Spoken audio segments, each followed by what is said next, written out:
Welcome back to our channel USA's Dark Secrets. If you are here for raw, real stories of betrayal and hard choices, stay with us and don't forget to like and subscribe. Let's get started. The scene opens with a calm, suburban neighborhood bathed in the warm golden glow of late afternoon. The camera slowly zooms into a cozy, well-kept home, the kind you'd expect to see in a family-friendly neighborhood. Inside, the air is filled with the soft hum of daily life. Mark, a middle-aged man, sits on the couch in the living room, scrolling through his phone. The world outside seems calm, peaceful, almost serene.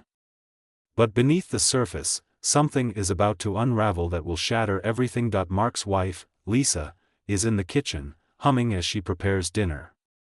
The sound of her chopping vegetables fills the room, the rhythmic motion almost calming. The light from the kitchen casts a soft glow around her, but Mark can't shake the feeling that something feels off. For the last few weeks, there's been a tension between them, small things at first, but now, it's starting to feel like something bigger. Mark glances up from his phone, then towards the kitchen. He sighs, stretching his arms. "Hey, babe," he calls out to Lisa, breaking the silence. "How about we skip the cooking tonight? I'm feeling pizza." Lisa glances over her shoulder, a smile on her face. "Pizza sounds good," she says, setting down the knife. "I'll order it now." Mark nods, his mind still somewhere else. He leans back into the couch, scrolling again, not really paying attention to what he's doing. The house feels a little too quiet, a little too still. Mark pushes the thought aside that he's just tired. It's only 20 minutes later when the doorbell rings, much earlier than expected. Mark looks up in surprise, raising an eyebrow. The pizza usually takes longer. He puts his phone down and walks to the door. When he opens it, he's met by the sight of a young pizza delivery boy standing in front of him, holding a large pizza box. "Wow, that was quick," Mark says, his voice tinged with mild surprise. The delivery boy grins. "Yeah, it's my last one for the night. Got here as fast as I could." Mark chuckles and hands him the cash. He's about to turn back inside when something catches his eye. Lisa, standing in the kitchen, seems to be watching the delivery boy. There's a strange look on her face, something that doesn't sit right with Mark. It's not the casual politeness he's used to when someone delivers their food. It's almost flirtatious. Her body language is too open, too warm. "Lisa?" Mark calls from the doorway, his voice hesitant. "Everything okay?" Lisa immediately looks away, a little too quickly. "Oh, yeah, everything's fine," she says, forcing a smile. Just a long day." Mark stands at the door for a moment, the pizza boy still standing awkwardly in the frame. Something's off. He quickly shakes the feeling off, telling himself he's just being paranoid. He thanks the delivery boy, grabs the pizza, and closes the door. The thought lingers though, gnawing at him. They sit down to eat together, but the evening feels different. Mark tries to push the strange feeling out of his mind as he opens the pizza box. The familiar smell fills the room. But it's as if the air between them is thick with unspoken words. Lisa picks at her slice, barely touching it. Mark watches her, his eyes narrowing slightly. "Lisa, is everything all right?" he asks, trying to sound casual, but the suspicion in his voice is clear. Lisa looks up at him, her expression tight. "What do you mean?" Mark takes a deep breath, choosing his words carefully. "I don't know, you just seem distant tonight. Ever since the pizza guy got here, you've been acting a little off." Lisa's smile falters for a split second before she forces it back. "You're imagining things, Mark. It's just pizza. Relax." But Mark's not convinced. Something doesn't add up. The way she reacted when the delivery boy showed up. The way she seemed to try and hide something. He can't shake the feeling that there's more going on than she's letting on. Mark finishes his slice of pizza, but the unease inside him refuses to settle. He stands up, his mind spinning, unable to let the thoughts go. He walks around the house, trying to push the feeling aside, but it's almost as if something's calling him to look deeper. As he passes by the kitchen counter, something catches his eye: Lisa's phone. It's sitting there, unlocked. It's not like Lisa to leave her phone unattended. Mark hesitates, glancing back at her, but she's still sitting at the table, distracted. The voice in his head urges him to stop, but the overwhelming need to understand what's happening pushes him forward. Slowly, Mark picks up her phone, his hands tremble as he unlocks it. His eyes quickly scan the screen, the messages popping up in front of him. The first one that catches his eye is from someone named Jake. The messages are flirtatious, full of winky faces and emojis, casual but loaded with hidden meaning. Mark's eyes widen, his heart pounding as he reads more. "Can't wait to see you again tonight. I'll make sure to bring the pizza hot for you, winky face." And then there's a picture. Lisa, lying on a couch, her face flushed, sending Jake a kissy face emoji. The photo sends a sharp jolt of pain through Mark's chest, his hands freeze. His vision blurs for a moment. The truth is crashing down on him like a wave. Lisa has been seeing Jake, the pizza delivery boy, behind his back. For weeks, Mark stands there for a long time, unable to process what he's just discovered. The phone in his hand feels like a brick, as if it might crush him at any moment. Slowly, he turns around, staring at Lisa, who is still sitting at the table, pretending to be nonchalant. Mark's voice is cold, low. "Who's Jake, Lisa?" His words hang in the air like a loaded weapon. Lisa's head snaps up, her face going pale as she sees the phone in Mark's hand. She stands up, her hands trembling. "Mark." Who's Jake?" Mark demands again, his voice growing louder. "Tell me the truth." Lisa's eyes flicker with panic, and for a moment, she stumbles over her words. I can explain, Mark. It's not what you think." Mark's blood boils, the betrayal coursing through his veins. "Not what I think? How else am I supposed to think when I see that on your phone? You've been sleeping with him, haven't you? The pizza delivery boy?" His voice shakes with a mix of anger and disbelief. Tears begin to well up in Lisa's eyes, but she's not sorry, she's scared. "Mark, please. It was a mistake. I didn't mean for it to happen." Mark laughs bitterly, his chest tight with anger. "A mistake? You've been lying to me for weeks, Lisa. Behind my back. With some guy who delivers pizzas." Lisa tries to reach out to him, but Mark pulls back, his hands clenched into fists. "Don't touch me," he spits, his voice trembling with rage. "How could you do this? After everything? How long has this been going on?" Lisa breaks down, sobbing uncontrollably, her face twisted with guilt and regret. It was just supposed to be fun at first. I never meant to hurt you, Mark. I was lonely, and he made me feel wanted. You were always busy, and I felt so invisible. I'm sorry, I didn't think it would go this far." Mark takes a step back, his head spinning. His mind is a whirlwind of emotions. Hurt. Anger. Betrayal. You felt lonely? So you decided to sleep with the pizza delivery boy? His voice cracks with disbelief. Lisa reaches for him, her voice desperate.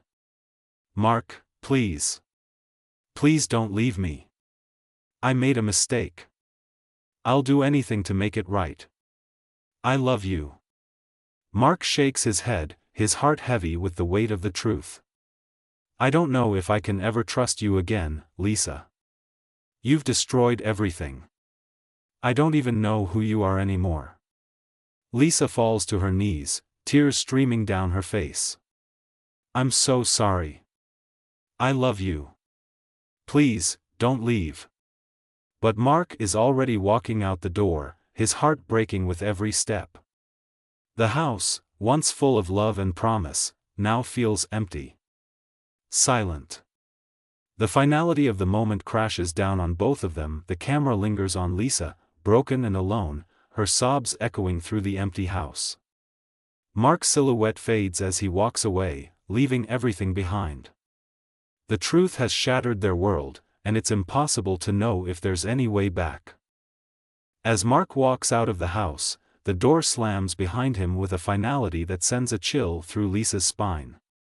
Her knees buckle, and she collapses onto the floor, her sobs echoing throughout the silent home.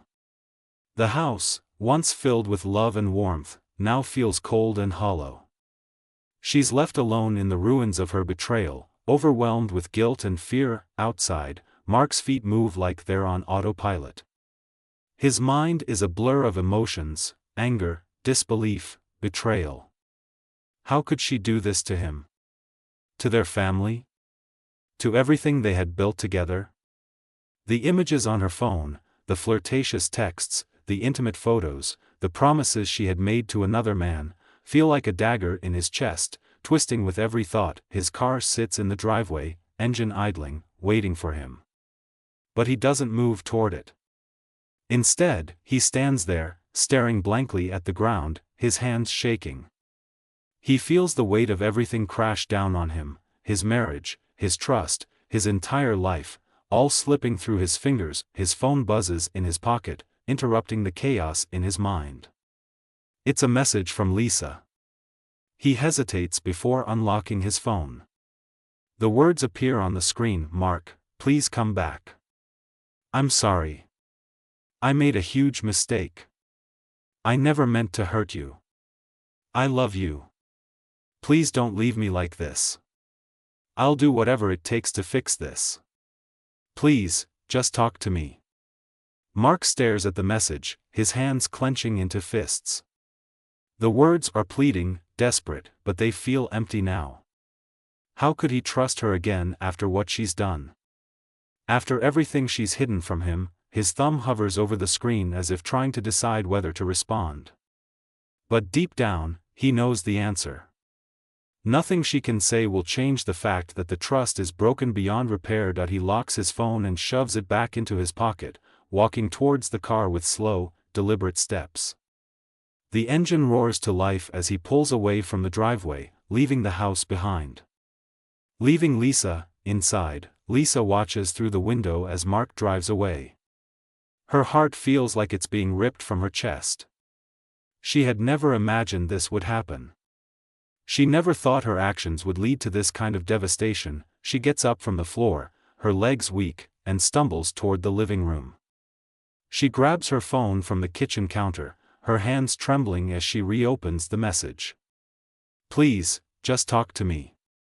She types back, her fingers shaky: "Mark, please.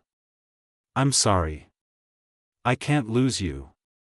She presses send, but the message feels like an empty gesture, as though the words will never be enough to undo the damage she's caused. The minutes stretch into hours, and the house feels more suffocating by the second. The silence between them, between her and Mark, is deafening. Meanwhile, Mark is driving aimlessly, his thoughts a storm of fury and confusion. He doesn't know where he's going, but it feels like he needs to be somewhere far away from her. The betrayal is too fresh. Too raw. His phone buzzes again. This time, it's a notification from an unknown number. Mark hesitates, his gut telling him it's more of the same: another apology, another promise that Lisa will never keep. But something in him urges him to check. He opens the message. It's a picture. A photo of Lisa and Jake, the pizza delivery boy, taken at what looks like a hotel room. The two of them are laughing, close, far too intimate. Lisa's head resting on Jake's shoulder, her hand casually resting on his thigh. The image cuts through Mark like a knife. His hands grip the steering wheel, his pulse racing. He can't believe what he's seeing. It's like a punch to the gut, every ounce of trust shattered in one moment. Who is sending this to him? His mind races, and a feeling of dread washes over him. The message reads, "I thought you should know. She's been lying to you for months. Jake's not the only one. There are others. Don't be fooled, Mark." Mark's hands are trembling as he reads the message again, his mind reeling. Other men? This wasn't just about the pizza boy. His stomach churns with disgust. His mind flashes to the text messages he found earlier, the promises, the secrecy, and now this that he can't take it anymore. He slams his fist on the steering wheel in frustration, the horn blaring in the empty street. His mind races. He has to know the truth. If Lisa has been seeing other men, if this whole marriage has been a lie, he needs to confront her, but first, he needs answers. And he knows exactly where to go. Back at the house, Lisa is pacing, her eyes red from crying. She checks her phone every few minutes, waiting for a response from Mark. But nothing comes. The silence is unbearable. She knows that what she's done is unforgivable, but she can't help but hope. She doesn't know if she can face her life without him. She loves him. She truly does. But the affair, it was a mistake. A huge, regrettable mistake. Her phone buzzes again, this time with a notification from an unknown number. She freezes, her heart in her throat. Her finger hesitates over the screen, her gut telling her this isn't going to be good. She opens the message. It's the same photo. The one of her and Jake. The same photo that Mark saw. Her blood runs cold as she reads the text. You can't hide this from him forever. He deserves to know the truth. He deserves to know you've been lying to him for months. And you're not the only one. There are others. Lisa's heart sinks. She didn't think anyone knew. She thought she had covered her tracks well enough. But now, the truth is being exposed, piece by piece. Whoever is sending these messages is determined to ruin everything she has left. The doorbell rings suddenly, breaking her from her spiraling thoughts. She jumps, startled. It's too late for anyone to be visiting. Her hand shakes as she walks toward the door, her mind racing. She opens it to find Mark standing there, his face cold, his eyes filled with a mix of pain and anger. He doesn't speak. He doesn't need to. The look in his eyes says it all. Lisa stands there, trembling, waiting for him to say something, anything. But Mark just steps inside, his expression unreadable. "Mark," she says quietly, her voice barely a whisper. Please just listen to me." Mark doesn't respond. Instead, he pulls out his phone and shows her the message, the photo of her with Jake. Lisa's face pales as she recognizes the picture. "Mark. I didn't know you'd find that," she says, her voice faltering. "No," Mark says, his voice barely containing the fury bubbling up inside him. "You didn't know I'd find out. But you thought you could get away with it. You thought I wouldn't see the truth." Lisa shakes her head, her tears falling. "I'm sorry. I never meant to hurt you. It was just supposed to be a fling. A mistake. It didn't mean anything." Mark laughs bitterly, the sound cold and hollow. "A fling? You thought this was just a fling? That's what you're going to tell me now?" Lisa stumbles backward, devastated. "I love you, Mark. I swear. I was stupid. I didn't know what I was doing. It was a mistake, and I've regretted it every day since it started." Mark steps forward, his voice rising with every word. "A mistake? This isn't just a mistake, Lisa. This is a betrayal. You destroyed everything. Our family. Our life together. You can't just undo that with an apology." Lisa collapses to the floor, sobbing uncontrollably. "Please, Mark. I love you. I'll do anything to fix this. Please don't leave me." Mark takes a step back, his heart heavy with sorrow. He's been holding it together, but now the weight of it all crashes down on him. The love, the trust, everything they had, gone. Forever. I can't do this anymore, Mark whispers, his voice breaking. He turns and walks away from her, the door closing behind him with a finality that sends a chill through both of their hearts. As Mark walks out into the night, leaving Lisa behind, the house feels colder, emptier. Lisa's sobs echo in the silence, but the damage is done. She knows that no matter how much she pleads, no matter how much she loves him, Mark will never look at her the same way again.